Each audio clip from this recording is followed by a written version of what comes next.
મુકામે મળેલી આ વિશેષ સભા, આ સભાની શરૂઆતમાં આપ સૌને એક વખત કહીશ કે એક જોરથી એક નારો, જેના નિર્વાણ દિને આપણે મળ્યા છીએ, જેણે આ દેશને સંવિધાન આપ્યું, મારા અને તમારા અધિકારો આપ્યા, એવા ડોક્ટર બાબા સાહેબ આંબેડકરના સન્માનમાં એક વખત જય જય જય જય જય ભીમ, જય જય જય જય જય ભીમ. આ જય ભીમના ગુંજતા નારાની વચ્ચે મારો મિત્ર જીગરજાન સાથી ભાઈ જિગ્નેશ, કે જેણે ગુજરાતની સરકારના પાયા જે છે ને હચમચાવી નાખ્યા છે, એવો ભાઈ જિગ્નેશ, એવા જ જિલ્લાના કોંગ્રેસના પ્રમુખ ભાઈ ગુલાબસિંહભાઈ, ભાઈ આમાભાઈ, ભાઈ માગીલાલભાઈ, અને અહીંયા સમગ્ર કાર્યક્રમના આયોજકો.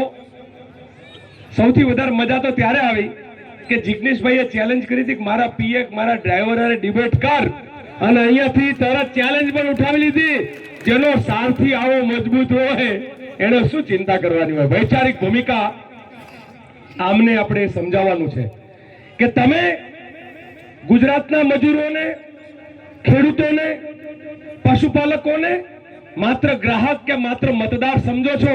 અમારા માટે બાબા સાહેબે આપેલા બંધારણ મુજબ એ ગરીબ હોય કે અમીર, એ દલિત હોય કે માલધારી, એ ઠાકોર હોય કે ચૌધરી હોય કે દરબાર હોય કે બ્રાહ્મણ હોય કે વણિક હોય કે પટેલ હોય કે કોઈ પણ દેવી પૂજક, આ દેશમાં જન્મેલો દરેક માણસ બાબા સાહેબે આપેલા સંવિધાન મુજબ એક વ્યક્તિ, એક માત્ર માણસ હતા બરાબર. આ સમાનતાની વાત બાબા સાહેબે આપણાને કરેલી. એટલે આજે નતમસ્તક પ્રણામ કરું છું કે હે બાબા, એ વખતે તમને ના સૂજ્યું હોત અને તમે જો અમને આવા હક અને અધિકાર ના આપ્યા હોત તો લાલજી દેસાઈ અહીંયા ભાષણ ના કરતો હોત, ક્યાંક વગડામાં ઢોર ચારતો હોત. તો જિગ્નેશ મેવાણીને અત્યારે અહીંયા ખભા ઉપર બેસાડીને તમે ના લાવ્યા હોત. એ જિગ્નેશ મેવાણી કોકના ત્યાંથી હજુરી કરતો હોત. અહીંયા બોલનાર એક એક વક્તા જે છે એ સ્ટેજ ઉપર ના હોત.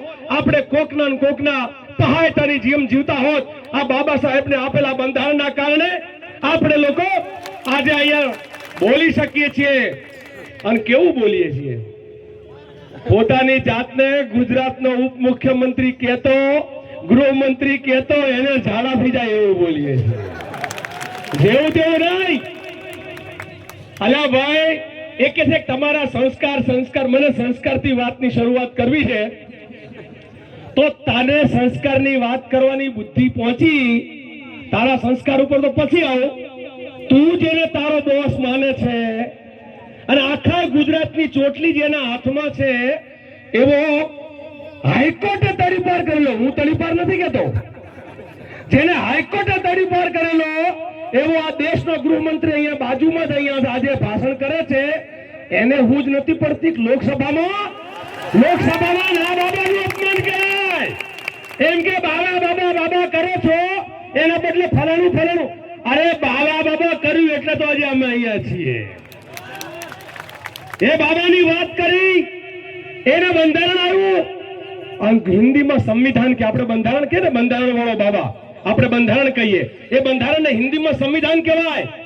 જો એ ગાંધી, નહેરુ, મૌલાના, સુભાષ, સરદાર પટેલ અને બાબા સાહેબ આંબેડકર જેવા મહાન માણસો એ વખતે સંવિધાન ના આપ્યું હોત તો તું ને તારું આરએસએસ એ તો અમને સંઘી વિધાન આપવાના હતા.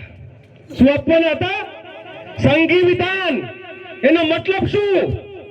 જ્ઞાનનો અધિકાર ચોક્કસ જ્ઞાતિને, રાજ્યનો અધિકાર ચોક્કસ જ્ઞાતિને, વેપારનો અધિકાર ચોક્કસ જ્ઞાતિને.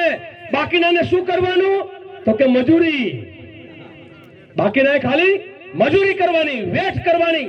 આપણે બધા વેઠિયા બનોત જો બાબા સાહેબ જેવા એ વખતે ના જાગતા રહેતો.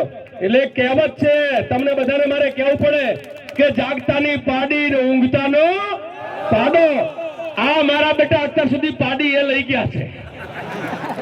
33 વર્ષથી આપણાને ઊંઘમાં રાખ્યા. શેની ઊંઘમાં?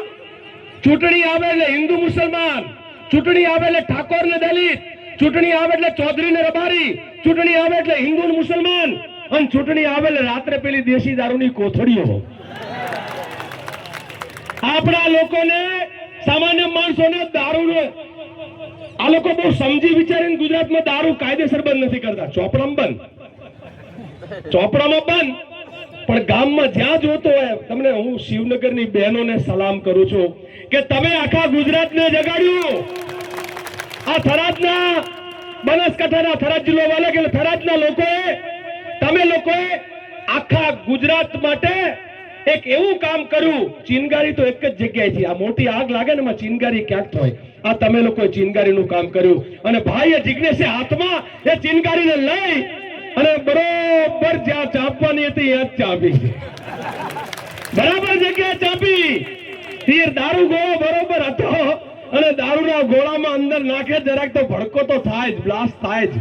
અત્યારે આમને હળી કેમ થઈ? જિજ્ઞેશભાઈએ તો બહુ કીધું પટ્ટા ઉતારી નાખશું, અને હું કહું છું પટ્ટા ઉતરી જ જાય, પટ્ટા ઉતરી જ જાય. ખોટું કામ કરે તો પટ્ટા ઉતારવાના જ હોય.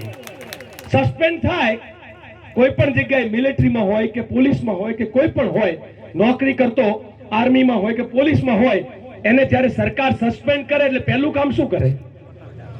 એ તો પટ્ટો બેચ લઈ જ લેવાનું હોય અને એને જ પટ્ટા ઉતારે કહેવાય. પટ્ટામાં કઈ ધોકાવાળી ના કરવાની હોય. એ ભાઈ હર્ષભાઈ, તમારી લાયકાત તો જુઓ. પીઆઈ ને માર્યો, આ ગુજરાતનો ન્યાય તો જુઓ. પીઆઈ ને મારવાની વાત કરે, પીઆઈ ને માર્યો, જેની ઉપર પીઆઈ ને મારવાની એફઆઈઆર થઈ એ ગુજરાતનો હોમ મિનિસ્ટર બને, અને જેને કોર્ટ તડીપાર કરે દેશનો હોમ મિનિસ્ટર બને. આપણી તો દશા કહેવાય. એટલે રાજકારણ એટલું નબળું, રાજકારણ એટલું ગંદુ કે તમે દારૂ, જુગાર ને ડ્રગ્સના અડ્ડા બંધ કરવાવાળા માણસોને, જિજ્ઞેશભાઈ અને અહીંના થરાદના કોંગ્રેસના આગેવાનોના જન આક્રોશ રેલીમાં એ વાત શું હતી કે ગુજરાતમાં દારૂબંધી છે તો ગુજરાતમાં દારૂ ના મળવો જોઈએ, અને ડ્રગ્સ તો આખા ભારતમાં એના પર પ્રતિબંધ છે. એ ડ્રગ્સ આવે છે ક્યાંથી? તો હર્ષભાઈ કે પાકિસ્તાનથી. તો તમે 11 વર્ષથી કરો છો શું ગુજરાતની ભારતની બોર્ડર ઉપર? તમે કહો પાકિસ્તાનથી આવે છે, તમે તો એમ કહેતા હતા કે એક માથાની અમે 10 માથા. તો ડ્રગ્સના ટ્રક આવે છે, દારૂના ટ્રક્સ આવે છે. એ શું તમારે વેપાર કરવા માટે આવે છે? તમારે હપ્તા ખાવા માટે લાવો છો? કોના માટે? એટલે એવું કેનારાને મને તો અહીંની પોલીસમાં જે લોકો પોલીસના પરિવારના લોકો હોય એમની ઉપર મને દયા આવે છે, કારણ કે અમે તો એના હક માટે લડીએ છીએ.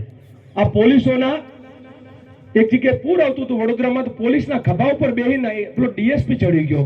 તો મેં કીધું હવે તારું કામ તો એ છે કે પેલો આગળ તું જા. સેનાપતિ કોને કહેવાય કે જે પેલો આગળ જાય ને એમ કે આવો મારી પાછળ? આ તો એના ખભા ઉપર બેસી જાય. તમારા ખભા ઉપર બેસીને રાજ કરે, તમને ઘરમાં હાવડીથી વળાવડાવે, તમે એમની ઘરવાળીના શાકભાજી લેવા બજારમાં મોકલે, આવો તમારી સાથે અન્યાય થાય, અને તમને નાના નાના કેસમાં નાના અધિકારીઓને પોલીસ વાળાને સસ્પેન્ડ કરે, અને મોટા હપ્તાબાજ એસપી ને આઈજી મિનિસ્ટરો આ બધા છૂટી જાય, એને કોઈ બોલવા વાળું નહીં, અને તોય પાછો હોમ મિનિસ્ટર આમને કે જિજ્ઞેશભાઈની સામે આંદોલન કરો. જિજ્ઞેશભાઈને અમને ખબર પડી કે આંદોલન કરવાના, અમને એમ હતું કે અમારે એકલાય લડવું પડશે, પણ તમે અહીંના લોકોએ એક એવો પાઠ ભણાયો કે 2000 કે 1000 કે 500 ભાડાવાળાની જગ્યાએ થરાદના લોકોએ કહી દીધું થઈ જા તૈયાર, ગુજરાતના હોમ મિનિસ્ટર તું 500 માણસ ભાડે લાવીશ, અમે અમારા ભાડે, અમે અમારા ખર્ચે આ ગુજરાત અને ગુજરાતની અંદર ચાલતી નશાની આખી જે તમારી જે ષડયંત્ર છે એને ખુલ્લું પાડશું. અમારા માટે આવો એક ભડવીર લડવા માટે નીકળશે તો હજારો લોકો પોતાના ખર્ચે આવશે. તમે વિચાર તો કરો, અહીં સ્વયંભૂ સભા ચાલે છે અને ત્યાં ભાડાની સભા ચાલે છે બાજુમાં જ, બધી સગવડતા, અને આ પૈસા શેમાંથી આવે છે? આ સભા ચાલે છે એના. તમને બનાસકાંઠાના લોકોને કહો કે બનાસકાંઠાની મોટા ભાગની સભાઓ એ બનાસ ડેરી ને બનાસ બેંકના ખર્ચે થાય, એ તમારા પરસેવાની કમાણીના ખર્ચે અહીંયા સભા અમિત શાહની થાય છે. આને રોકવું પડશે, ચેલેન્જ કરવું પડશે. તમારા અહીંથી ચૂંટીને મોકલે ને ધારાસભ્યને, બનાસ બેંકના ચેરમેન ને બનાસ ડેરીના ચેરમેન અહીંથી જ ગયા છે ને. તમારે ચેલેન્જ કરવું પડશે. આ મને તો હમણાં ખબર પડી, કમલમ જે બને છે ને એમાં દૂધ મંડળીને પૈસા જાય છે. કમલમ બનાવ્યું. એટલે તમારે ભારતીય જનતા પાર્ટીના લોકોએ એસીમાં જલસા કરવા, આ મારી બેન આખો દિવસ ઢોરની વાહ રખડે, છાણવા સીધું કરે, આખો દિવસ ખેતીમાં મજૂરી કરે, અને મજૂરીના પરસેવાના કમાણીને તમે લોકો તમારા કમલમને ઊભા કરવા માટે તમારા એસીમાં જલસા કરવા વાપરો અને પછી જિગ્નેશ મેવાણી તમને હળી કરે અને કે દારૂના અને ખાલી દૂધના મંડળીના જ હપ્તા જાય છે એવું નથી હો, એનાથી મોટા હપ્તા એમાંથી જતા હશે, શેમાંથી જતા હશે? દારૂ ને ડ્રગ્સ ના અડ્ડામાંથી સૌથી વધારે હપ્તા કમલમમાં જાય છે. આ જાહેર મંચ ઉપરથી હું કહું છું. ગુજરાતના જિલ્લાઓમાં કમલમના બિલ્ડિંગો બન્યા છે. એ ક્યાંક દૂધ મંડળીના દૂધ ઉત્પાદકોના પૈસા છે, તો ક્યાંક સેવા સહકારી મંડળીના પૈસા છે, પણ એનાથી વધારે દારૂ ને જુગારના અડ્ડાવાળાના પૈસાથી એ તમારું કમલમ ચાલે છે. અને એટલા માટે તમે કેટલા વખત તમે બધા ચેતજો, નહીં તો દારૂ એમને બુટલેગર રાખવામાં ફાયદો છે.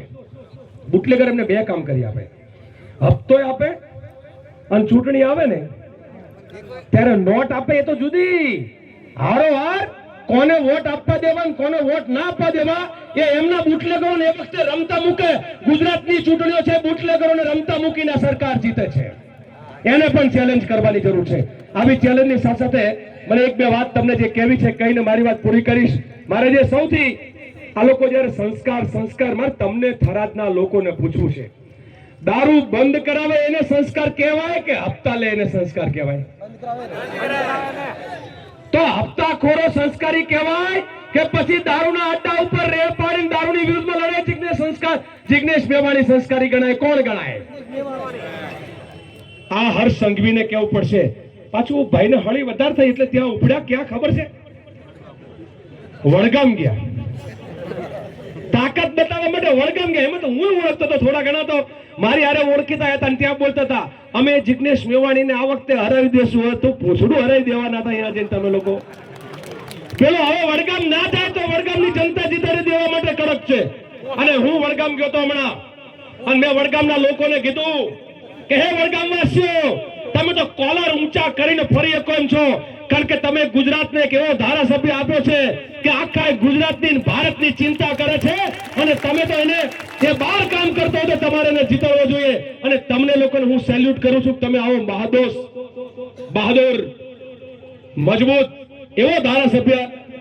અત્યારે જેટલી મુખ્યમંત્રીની ચર્ચા નથી થતી એટલી જિગ્નેશ મેવાણીની ચર્ચા થાય. આ બધાને ખબર છે. આ શું કામ? કારણ કે અચ્છા તમે બધા સ્વયંભૂ કેમ આવ્યા અને પેલા ભાડે ગોતે છે તો માણસો આવતા નથી?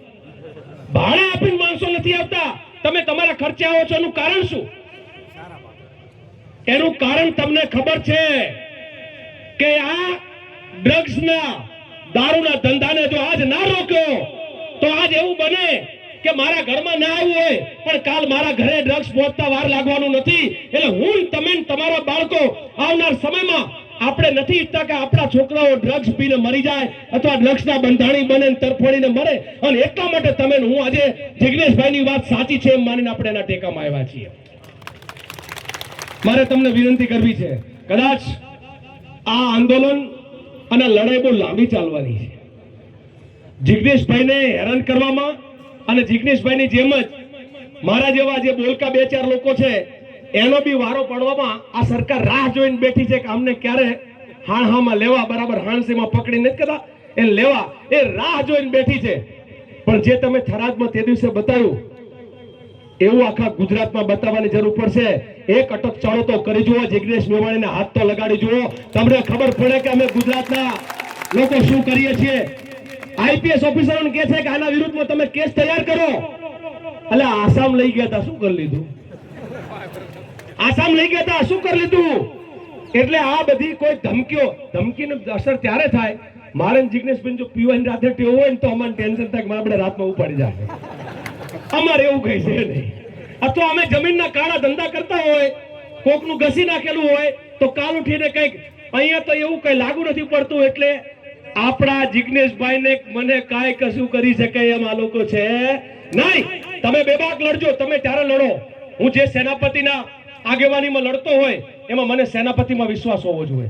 જો સેનાપતિમાં ઠેકાણું ના હોય તો લડત ના થાય. એટલે આ સેનાપતિ એવો છે કે આપણે આંખ બંધ કરીને એને લડાઈમાં કહીએ કે જિગ્નેશભાઈ તમે જે લડાઈ લડ્યા છો, લડી રહ્યા છો, એમાં માત્ર બનાસકાંઠા કે માત્ર થરાદ નહીં, આખું ગુજરાત ડાંગથી શરૂ કરીને અહીંયા થરાદ સુધી બધા જ તૈયાર છીએ એવી માનસિકતા સાથે આ લડાઈ લડવાની છે. જરૂર પડે તો ગાંધીનગર આવવું પડશે. આવવાના ને ખરેખર આવવું પડશે. ટાઈમ બહુ દૂર નથી. આવતી વિધાનસભા નજીક આવે છે. જ્યારે વિધાનસભા ભરાય અને એ વખતે કોલ આપવો પડશે કે હે ગુજરાતના લૂંટારાઓ, હે ગુજરાતના નાથ મોડા વગરના આખલાઓ, તમે અત્યારે જે રીતે ગુજરાતને શીંગડા ભરાવો છો. આ નાથ મોડા વગરનો આખલો કીધો ને, માલધારી છું એટલે યાદ આવ્યું. અમે રસ્તામાં હતો ત્યારે એક આખલો આવ્યો. આમાં ભાઈને દર્શન જે છે એ કોઈ એક વ્યક્તિના છે, નામમાં નથી આવતું. સીધો મને કે આખલા વિશે શું કેવું છે? મેં તો નાથ મોરડો નથી. એટલે તમે બધા ખેડૂત છો ને, આપણા બાપ દાદા આખલાને બળદ બનાવવો શું કરતા હતા? નાથ નાખે, મોરડો કરે, ખસી કરે અને પછી એને દોહરે જોડે અને એક પરોણો હાથમાં લઈને એવો આરથી ગચગચાવે ને એટલે આખલો છે બળજો બળીને ખેતીમાં કામ કરે. એમાં ગુજરાતના ગાંધીનગરમાં બેઠેલા આવા આખલાઓ કે જેને નાથ મોરડો નથી અને એવું માને છે કે ગુજરાતના લોકો અમારા માટે ચિંતાનો વિષય નથી, અમે ચૂંટણીઓ જીતી જશું ને અમે સત્તામાં આવશું અને મન ફાવે વ્યવહાર કરશું અને એકતા માટે વડગામમાં આવવાની હિંમત કરી. અલ્યા ભાઈ, તું વડગામમાં જ આવ્યો છો ને? અમે મજૂરા જવા માટે તૈયાર જ બેઠા છીએ. મજૂરા કોની વિધાનસભા છે? હર્ષ સંઘવીની વિધાનસભા છે. આવતો ટાર્ગેટ હવે મજૂરા છે. તું આવ વડગામ, અમે મજૂરા આવવા માટે તૈયાર બેઠા છીએ. તું અમારા ઘરમાં બાકોરું પાડ, અમે આખું તારું ઘર પાડી દેવા તૈયાર બેઠા છીએ. આવી માનસિકતા સાથે આપણે લોકો આગળ વધીએ છીએ. અને છેલ્લું વાક્ય મારે કેવું છે, નશા મુક્ત ગુજરાત. ન નરેન્દ્રનો અને શાહ અમિત શાહનો. આ નશા નરેન્દ્ર અને શાહથી આ મુક્ત ગુજરાત બનશે ત્યારે મારા તમારા અધિકારો જે થશે. અને આ નશા મુક્ત ગુજરાત કરીને જમશું.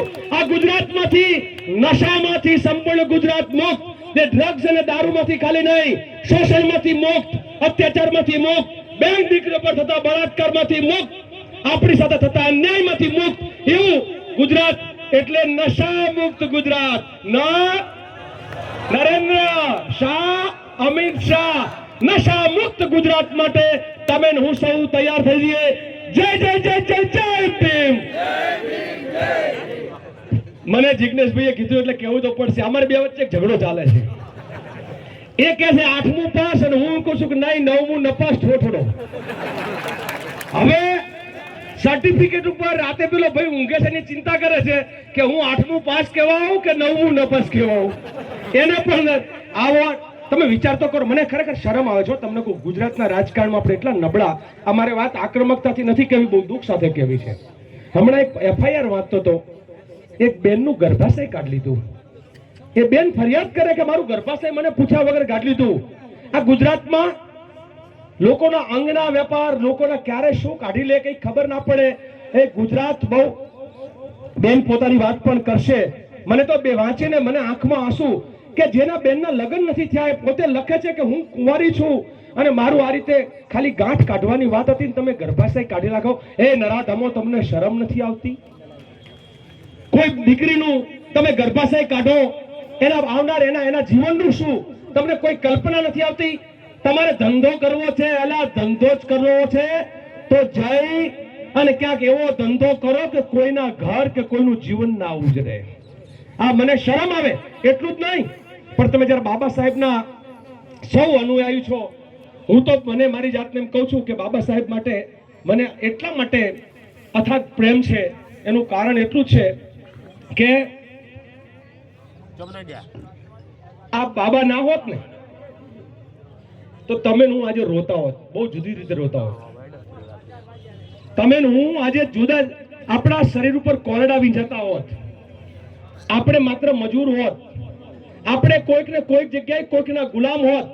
એટલે બાબાને યાદ કરીને આજના દિવસે તમારા સંબંધીઓ પણ કોઈક હશે, મારા સંબંધીઓ પણ કોઈક છે કે તમે બાબાના અનુયાયી જો હો, બાબાને તમે 14મી એપ્રિલે કે 6ઠી ડિસેમ્બરે જો માળા ચડાવતા હોય તો તમને એ સંઘી ખાખી ચડ્ડી વાળા ભેગું રહેવાય નહીં. જેણે બાબાના સંવિધાનને દરિયામાં ફેંકવાની વાત કરી હતી એવા અડધી ચડ્ડી વાળા લોકોના ભેગા જઈને તમે બાબાનું અપમાન કરો છો. એટલે આપણામાંથી કોઈ કમળગટ્ટો નીકળે, આપણામાંથી કોઈ સંગી ખાકી ચડ્ડી વાળો નીકળે તો એને કહેવાનું કે હે ખાકી ચડ્ડી વાળા, તું બાબાનો થયો નથી ને થવાનો નથી, તને હક નથી બાબાની વાત કરવાની, તને હક નથી બાબાને ત્યાં જઈને ફુલાર કરવાની. આ આપણે કહેવું પડશે. આ ગુજરાતના મેં ઘણા મંચ ઉપર કહ્યું છે. આજે 6 ડિસેમ્બર ગઈ 6 ડિસેમ્બરે મહીસાગરમાં મેં કહ્યું હતું, એવું શું ગુજરાતમાં બને છે કે ગુજરાતની 7% વસ્તી દલિતોની હોય તો એક પણ દલિત મુખ્યમંત્રી ના બને? એવું શું બને છે ગુજરાતમાં કે જેના 14% 15% આદિવાસીઓ હોય તો એનો ડેપ્યુટી મુખ્યમંત્રી ના બને, અને 0.5% વાળા ને 1% વાળા જઈને ગૃહમંત્રી ઉપમુખ્યમંત્રી બને? તો બાકી 22% ઠાકોરો શું કરશે? બાકીના 52% ઓબીસી શું કરશે? બાકીના કારડિયા અને નારોદા ને બધા શું કરશે? દેવી પૂજકો શું કરશે? તમે બાકીના લોકોને ખાલી મજૂર તરીકે ગણો છો, ખાલી મતદાર ગણો છો. ખાલી મતદાનના દિવસે અમને મોપડે રિક્ષાઓમાં ગાડીઓમાં બેહાડીને કે મત આપો ને જીતાડવાના અમારે, તમારે ત્યાં જઈને સત્તામાં બેસી જવાનું. આ ના ચાલે. એટલે આવનાર સમયમાં ચેતવું પડશે. આવી ગરીબ, વંચિત, શોષિત, પીડિત સૌની, ખેડૂતોના દેવા માફ વાળી મારી વાત થોડી લાંબી થઈ, મને નથી કરવી, પણ મારે તમને પૂછવું છે. અદાણીના 33,000 કરોડ માફ થતા હોય, આખા ભારતના 40-50 ઉદ્યોગપતિઓના 25 લાખ કરોડ માફ થતા હોય, તો ગુજરાતના ખેડૂતોના દેવા માફ થવા જોઈએ કે ના થવા જોઈએ? મારે બરાબર સાંભળવું. ગુજરાતના ખેડૂતોના દેવા માફ થવા જોઈએ કે ના થવા જોઈએ? તો એના માટેનું સૂત્ર છે, ખેડૂતોના દેવા માફ, નહીં તો ભાજપ સાફ. જરા તમારા બે, નહીં તો ભાજપ સાફ. ખેડૂતના દેવા માફ, નહીં તો ભાજપ સાફ. હો, જરા તમારો અવાજ. મારા વિસ્તારનું પાણી આમ તો મેં જોયું ટીવીમાં, પણ આજ માપવું છે કેટલો અવાજ છે. ખેડૂતોના દેવા માફ, અરે ખેડૂતોના દેવા માફ. આ ખેડૂતોના દેવા માફ ના કરે તો ભાજપ સાફ કરવાની ચર્ચા સાથે સાથે મારે એ પણ કહેવું છે, 10,000 કરોડ રૂપિયા વીઘે 35 ભાગમાં આવે ખેડૂતને, 35 બે ડીએપી ના આવે, 35 ખેડ નો થાય. આવી આપણી સાથે સરકારે મજાક કરી હોય ત્યારે ખેડૂતોના દેવા માફ સાથે સાથે ગુજરાતમાં 40% પરિવારો ગામડામાં એવા રહે છે, એ કાં તો ખેત મજૂરી કરે છે ને કાં તો ભાગ્યા છે. મારી પાસે જમીન છે તો મારા ખાતામાં પૈસા મળશે, મારા ભાગ્યાનું શું? ખેત મજૂરનું શું? રોજ દાઢીવાળા જે લોકો ભાગે રાખે છે ખેતી, એને તો પાક નિષ્ફળ તો બધું ગયું. તો ગુજરાત સરકારે ઓછામાં ઓછા 66,000 કરોડ રૂપિયા ખેડૂતો માટે અને 33,000 કરોડ રૂપિયા એ ભાગ્યા માટે જે છે જાહેર કરવા જોઈએ. આ વખત જે રીતે આપણું મોસમી માવઠું જે કંઈ થયું, આ માવઠાના લીધે ખેડૂતોને ભાગ્યાઓને નુકસાન ગયું છે, એના માટે. અને સૌથી પહેલું જયારે ભાઈ અમિતભાઈ અહીંયા બાજુમાં આવ્યા છે ફાંકા ફોજદારી કરે, ત્યારે અમારી હિમાચલની આપણી કોંગ્રેસ સરકારે 51 રૂપિયા ગાયના દૂધની એમએસપી આપી છે. કેટલી? ગાયના દૂધમાં 51 રૂપિયા એમએસપી આપી છે. અલા અમિતભાઈ, તારામાં તાકાત હોય તો ગુજરાતના દૂધ ઉત્પાદકોને 51 રૂપિયા ગાયમાં એમએસપી આપ અને ભેંસના દૂધમાં 70 રૂપિયા એમએસપી આપ, તો અમે માનીએ કે તમારામાં તાકાત છે અને તમને ગુજરાતનું હૈયે છે. એ તો આપણા પૈસા જલસા કરવા આવ્યા છે. આપ સૌનો ખૂબ ખૂબ આભાર. જય હિન્દ. મારે 2 સૂત્રો બોલાવા છે. પહેલે લડે थे गोरों से, अब लड़ेंगे चोरों से. મારા બેટા ચોર ઉચક્કા ત્યાં જઈને બેઠેલા છે. પહેલે લડે थे गोरों से, પહેલે લડે थे गोरों से. એ સામે દંડા લઈને આવશે, કારણ કે સંઘી છે. ત્યારે આપણે સામે ઝંડા લઈને જવાનું અને એમ કહેવાનું कि वो डंडे से तोड़ेंगे, तो आप कह रहे हम झंडे से जोड़ेंगे. वो डंडे से तोड़ेंगे, अरे वो डंडे से तोड़ेंगे. ગામની જમીન ગામની, નહીં સરકારના બાપની. તમારા વિસ્તારમાં જમીનો બારોબાર ઉચ્ચ લેવાનું જે ચાલુ કર્યું છે એના સામેની લડાઈ પણ ચાલુ છે. એવા ખેડૂતોના સમર્થનમાં હું કહીશ કે ગામની જમીન ગામની, તમારે કહેવું નહીં સરકારના બાપની. આ કચ્છના ખેડૂતો માટે, જામનગરના ખેડૂતો માટે, સુરેન્દ્રનગર અને મોરબીના ખેડૂતો માટે, બનાસકાંઠા અને થરાદના ખેડૂતો માટે જેની જમીન જોઈ રહી છે, ગામની જમીન ગામની, ગામની જમીન ગામની. આપ સૌનો ખૂબ ખૂબ આભાર. ધન્યવાદ. જય હિન્દ.